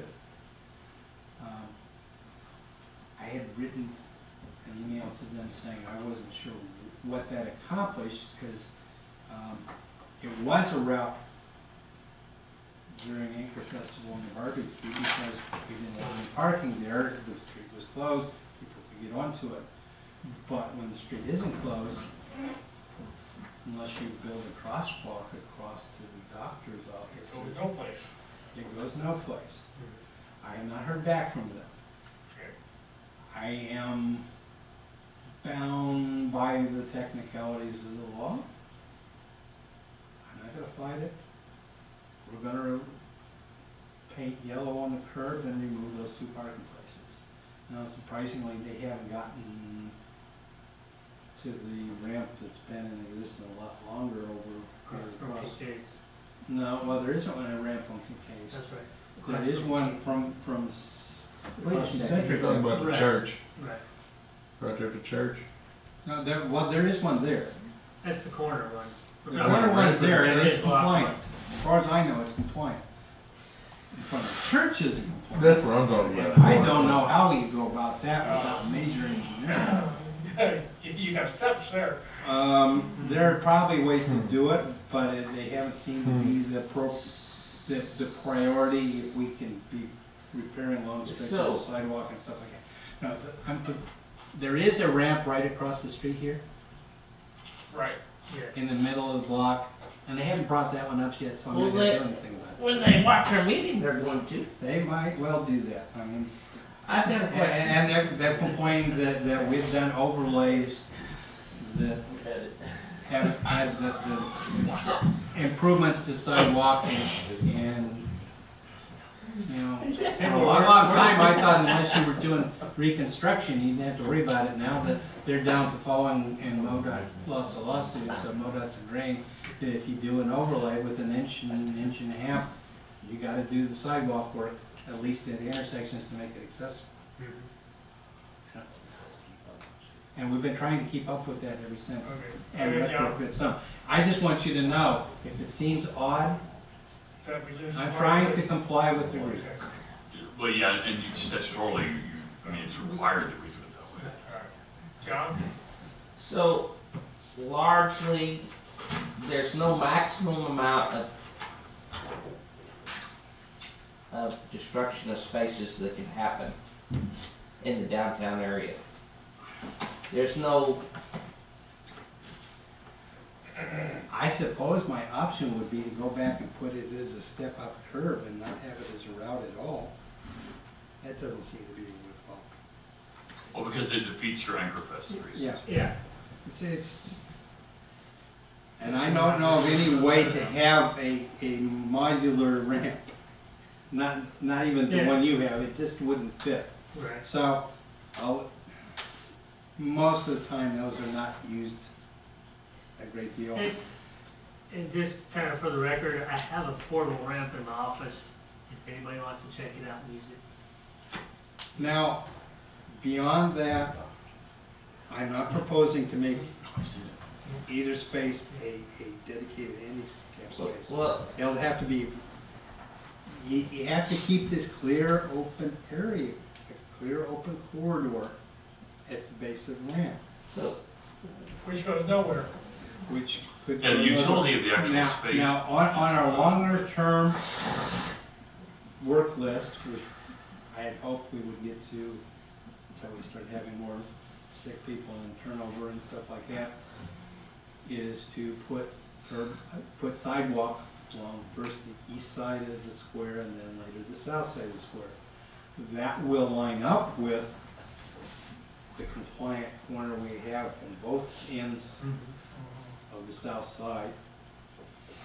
And we can start working on upgrading the northern ends to be more fully compliant too. Northeast is probably easier than northwest because I'm not quite sure how you can do the northwest without losing the aesthetics of the block that we put out on that corner. But the only reason I was bringing it up, it's on the record. If they want it, as soon as we can put paint down, we will be eliminating the two spaces so we can have a ramp that's accessible to, I suppose, somebody who parked on one of the spaces farther out, adjacent to the middle. We're gonna have to put signs there. No. There'll be no parking at all there. Because the division line, the division line between the two spaces as they now exist is right down the middle of the sidewalk, basically. I mean, there's no way to finesse it where you only remove one. If we could do that, I'd probably be tempted to come back and say, well, that's designated a handicap. But the best place for handicap spaces is close to the ends, because then you will have the shortest route to the crosswalks to get to the opposite side of the street. We're juggling. Okay, Thank you. Okay, that's, full-time one is. okay, now, as may rise, I have two, sir. As may rise. First of all, what you have is the last two, are the new rates for building permits that have been set by County Commission order effective January 1. Those are the rates that they will charge us for any building permit that is issued through our office. And if we want to recoup that under certain circumstances, we need to raise our rates commensurate. I believe I mentioned this at one of the last meetings. Otherwise, we're going to be losing, depending on what kind of permit, you could be losing an additional 50% by not charging the customer for what the county's charging us. So this sheet has a before, what's labeled 2005, that was the old fee. 2013 is the new fee, and they are in effect. If anybody needs it, I have a very short county order which basically sets out those fees. To implement them, you have the first draft of an ordinance. It doesn't, the type of construction, all those big long tables doesn't change, but the multiplying factor changes. And then some of the fees set out in the notes for large open structures, for modular homes, for remodeling, for gas permits, all those are set up in the text on what is the third page. But essentially, this is to keep us even. This keeps us even with one exception. And I bring it up because now is as good a time as any to bring it up. Otherwise, the next good time to bring it up would be next time we adopt the next set of building codes, and that might be 3 years off. But going down to the last paragraph on page 3, there are certain permits we do not charge for. The county charges us, but we do not charge the person applying for the permit. The exemptions are basically other governments, schools, churches, remodeling for residential, and people adding garages and stuff and sheds. Now, the reasoning behind that was that when we first adopted this, the board had a certain amount of pushback from local builders about how we were going to cause people not to want to build in Centralia because it was going to price them out of the market. I think we've disproved that, but they also didn't want to create a burden for the school and for local churches and that sort of thing. The remodeling permits for residential and the garages, that's not a big deal in terms of our budget, but to exempt new governmental agencies from the fee can get to be fairly expensive. We ate $6,000 or $7,000 on the intermediate school for plan review and permit fees. On the heating and air conditioning work at the two schools that Mr. Dollins was referring to, I think we probably ate several, $800 or $900 worth of permit fees. So the question is, do we want to change that? There's a draft ordinance. I'll put it on the agenda for active inspection for next week, and you can talk me over it. Okay, we can give you some direction. You may want to leave it as is. That's fine with me. It's just I certainly recommend that what we do charge for, we parallel the county, because that's a big ticket. I mean, that's another $4,000 or $5,000 a year. I'm kind of thinking that maybe the free ride might be over. I don't foresee anybody in government or any of the churches doing new construction any imminent time. Right. So it would be like we're picking on anybody. It probably is the easiest time if you're going to do it at all. In the end, it would come out of our pockets anyway, whether we might charge them for a permit or not, for the school. Well, yeah, to the extent that the school has it comes out of your pocket and my pocket, but not the city's pocket.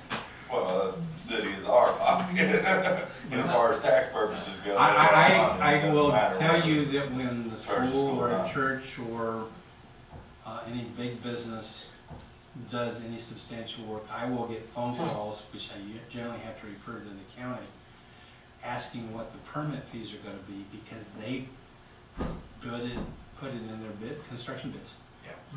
And the churches do a lot for the city, and for misfortunate people sometimes, that would cost a lot less than $3,000, whatever dollars you're talking about, that we would lose.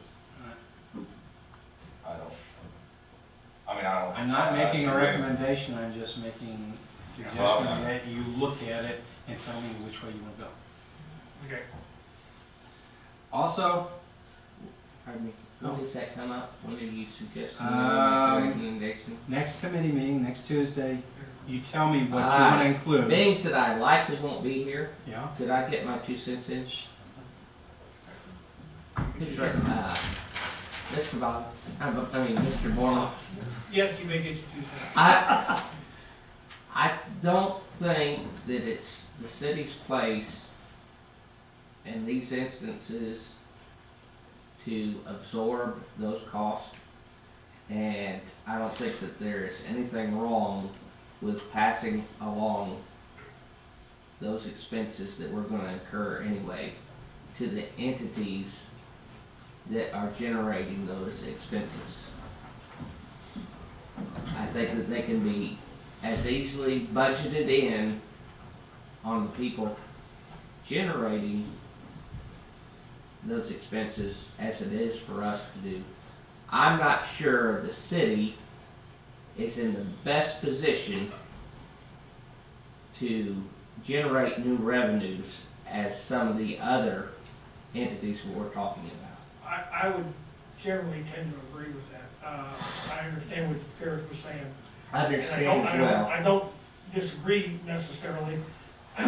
You're paying for it one way or another. But most of these, when they're bid, they're expecting to pay these fees and they're budgeting for them. It becomes a windfall for those entities versus what we're, and it becomes an expense to the city. So it's a question of who pays. And if it's a school or another government, likely it's gonna be something that's bonded, so it gets capitalized. Yes. Certainly, the builders will have comments about this because it'll be in the paper, so that'll be an opportunity. The county didn't really have a lot of discussion before they adopted it, but if I believe what I read in the papers, the county new rates only recoup about 1/3 of their actual And cost. they're wanting to get that up much higher. And right now, according to the paper, Columbia's rates, which are higher, are up to about 70% of, or they're trying to get to 70% of actual cost. The way I saw both of these are interim, that they are looking at raising these again in another year or two at most, trying to get to a much higher rate of recovery. Well, as an example, if the city eats it in our budget, at what point does the citizens of Centralia, if they think it's a bad deal, do they go to the county and try to get them to control the regulations they're putting upon the citizens if the city is masking over the true cost involved? That's true. To me, if we recover, if there was $6,000 expense, that's $6,000 we're not paying for streets, or $6,000 that we're not paying for police department, or $6,000 we're not, we don't have for something else in our budget. So, I don't think the city ought to eat it anymore, is my opinion. All right, and I appreciate the latitude there. Okay, so it will be noted in next week's discussion. Thank you. All right. Lastly, for me, I got a call about 4 o'clock this afternoon from Mr. Peterson with Express saying, that there was a mass press release from DED saying that Centralia's EEZ had been approved. Now, Okay. I didn't get that email. I didn't get any email from our local legislature. I asked the mayor, he did not either. But I would presume that the state is not in the habit of sending out spoof emails, so I presume that we have the authority now to operate our EEZ, and I will tell people who are interested to might find avail themselves of that to start talking to the people at the staff level at DED who put together these packages for economic incentive and all that sort of stuff. If you work through them, it's not just the one plan, it's several. We'll have to still work it through, but it will likely be, if possible, coupled with other state programs. Maybe it'll be in the Friday thing that goes out, announcements from the DED. Maybe, you mean the thing that Barry sends Yes. us? Yeah. Maybe they're not going to inform us any other way. I was informed by Bill Peterson, who is a news person with Quickstress, and he asked me a few questions for about 2 minutes, and since you weren't available, I'm going to give my quotes saying, gee, it's a good thing. And other Nice. politics. Gee, it's a good thing. You're on tape.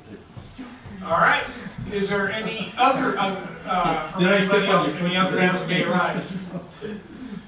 We were talking about Columbia. Landon, Yes, and so you were the question? is there any other as may arise? Go ahead. You asked about Columbia, and it seems to me that they will vote tonight to end their efforts to Establish an EEZ. They never could get consensus on what to include and what not to include. It became a political Political football. issue. So would that give us a ever so slight? Yes. But more than an ever so slight. Yes. As far as Ready is concerned, and Ready too, if there's somebody who's looking at Boone County and the incentive is enough to push them over, then they're going to have to look at us. Now, hopefully, those that are looking, well, there'll be a land or something that Will suit their will purpose. suit their purpose. We don't have the same variety that Columbia does, but if they have to have that to make the project go, it certainly gives us more than a small advantage. That was the whole purpose. Right. And you did your deal with Del Rosa, right? That's all taken care of, done, deal? No. Okay. Not yet. We're still, drafting a letter. Mayor's drafting it, I'll review it, and should have something for you next week. Okay. Any other as may arise? First, Landon? Stranger? No? Hearing none? Do I have a motion for adjournment? So moved. Second. All those in favor, say aye. Aye. We are adjourned. Hey David, my computer's doing weird things over here. Oh, each one. There you go. I just thought we were doing drugs. Everybody else down. Anybody have a